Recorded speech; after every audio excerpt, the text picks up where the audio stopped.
Hi everybody, and thank you for giving me the opportunity to speak to you all tonight on the first day of HeartUnions Week. Unfortunately, my colleague Hazel Nolan was unable to join tonight, so she does send her apologies. I've worked at my union, the GMB, for 21 years, and never more has the time been right for us to get back to the basics of union organising. After a decade of austerity and 2 years of a pandemic, government and employers are reluctant to award workers with fair pay and terms that they deserve. As a general union which represents workers in all industries and sectors, we have been involved in organising members right across the UK on issues that matter to them. The pandemic seriously hindered our ability to communicate with workers in our usual ways, and we were forced to think differently, not just about how we communicate and engage with members, but also how we operate as a union. What quickly became apparent was that our activist structures were not as strong as we had thought they were, and we take responsibility for that. We went from relying on face-to-face communications to quickly having to adapt to an online world, and we were very conscious that just because we were able to work from home, the majority of our members and activists were not able to. And they needed the backing of the unions more than ever, as we had to fight for PPE and health and safety, risk assessments and testing and sick pay. And as we were locked out of the workplaces, it was the activists that were needed to deliver the messages. A reliance on social media platforms and emails alone just wasn't getting through to the workers.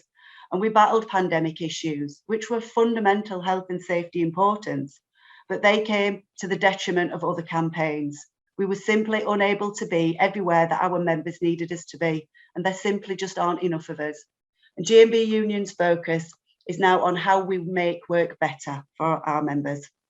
And we do this through collective bargaining and building reps and activist structures by empowering workers to fight for fair pay or improved terms and conditions, local campaigns run by local activists. We need to listen to our members in their workplaces and empower and assist them to get organised, develop reps and leaders and provide them with the skills and tools to have the fight. Absolutely everything has to start in the workplace with you, with the workers, with the members on issues that matter to you. It should not be the norm that national unions do top-down campaigning. If the members aren't calling for it, then why are we? GMB can't guarantee that we will win every fight or every campaign that we take on. But what we can guarantee is that if our members think it's an issue and they want to take it on, then we will support them to strive for it. We all know that workers who are in trade union recognised workplaces have better pay, terms and conditions, safer working environments. But what about those who aren't? And what about those that don't have enough or even any elected reps? For those workers, it is down to us and you to organise. By recruiting your colleagues and making them aware that things can be better within the workplace, it will make a difference, especially when you stand together. GMB has been involved in many campaigns over the last year, some of them alone and some of them involving partnership working with colleagues from unions represented tonight on this panel. We've had wins and we've also had some campaigns that we didn't win. But regardless of outcome, the process of organising the membership in the workplace has been crucial. We may not have won all the campaigns, but we are now stronger in those workplaces and we're better organised so that next time we will be closer to securing victory. And workers in those workplaces feel more connected with each other and with their union, and they're more confident to ask and fight for what they deserve. In public services, we've seen a decade of real terms pay cuts forced on our key workers right across the sector.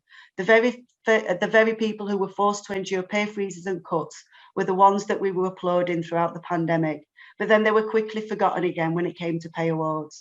Without an industrial response, public sector pay may never recover. We are seeing people leaving their jobs in public services in the thousands, and as they head off into other industries and sectors who are rewarding staff more fairly, we are losing years of skills and experience in the public service sector. Last week, the Bank of England boss stated that hardworking people who had carried us through this pandemic did not deserve a pay rise, and that they should swallow up the massive real terms cuts. Many of these same people are having to choose between eating and heating. And GMB has called on Mr. Bailey to work for just one day as a carer before he talks again of wage restraint.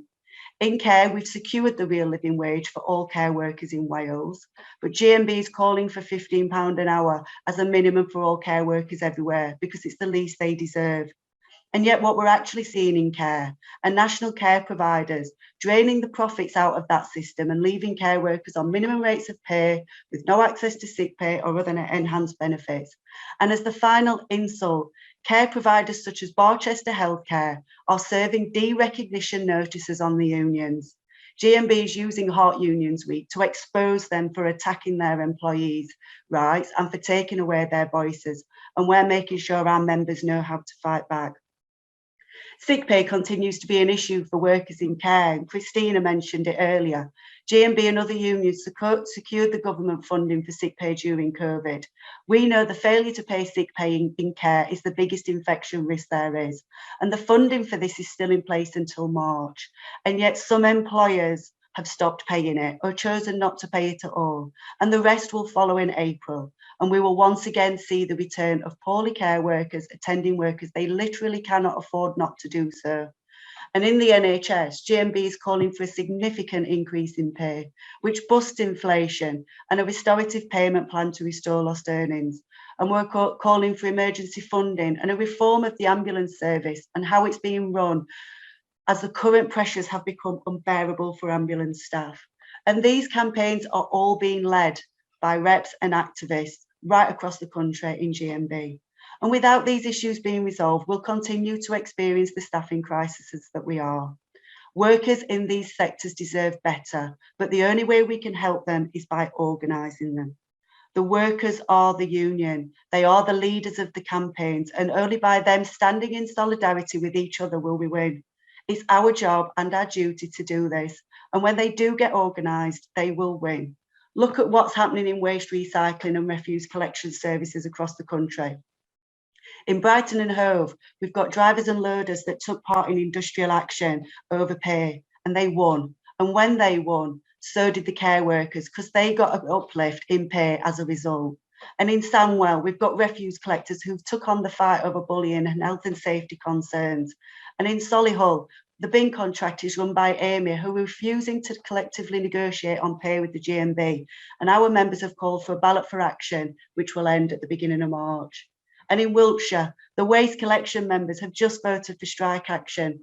98.4% have voted yes to action with an 85% turnout. The first day of action will be on the 28th of February.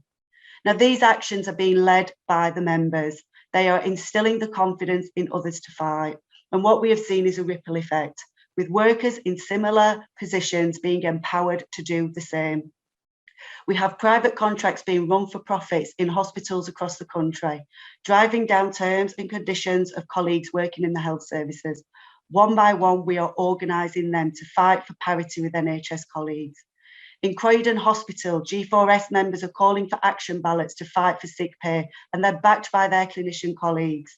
And in St George's Hospital, Mighty members are fighting for sick pay.